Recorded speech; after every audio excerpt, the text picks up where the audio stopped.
అందరికీ నమస్కారం. బిఆర్ న్యూస్కి స్వాగతం. అంబేద్కర్ విగ్రహాన్ని పునఃప్రతిష్ఠించాలి. గ్రీవెన్స్ సెల్లో దళిత నాయకుల విజ్ఞప్తి. మార్టూరు మండలం డేగరమూడి గ్రామంలో డాక్టర్ బిఆర్ అంబేద్కర్ విగ్రహం అదృశ్యమైన ఘటనపై విచారణ జరిపించి విగ్రహాన్ని తిరిగి ప్రతిష్ఠింప చేయాలని దళిత నాయకులు సోమవారం బాపట్ల కలెక్టర్ మరియు ఎస్పీని కోరారు.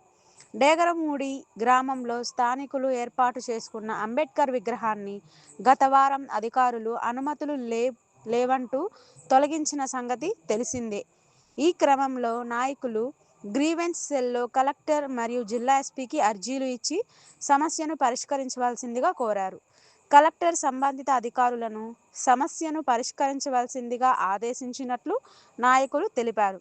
కార్యక్రమంలో దళిత నాయకులు జట్టి కాజావలి, బెంజమిన్, సుబ్బారావు, వెంకటేశ్వర్లు, ఏ ప్రసాద్ కుమార్ తదితరులు పాల్గొన్నారు.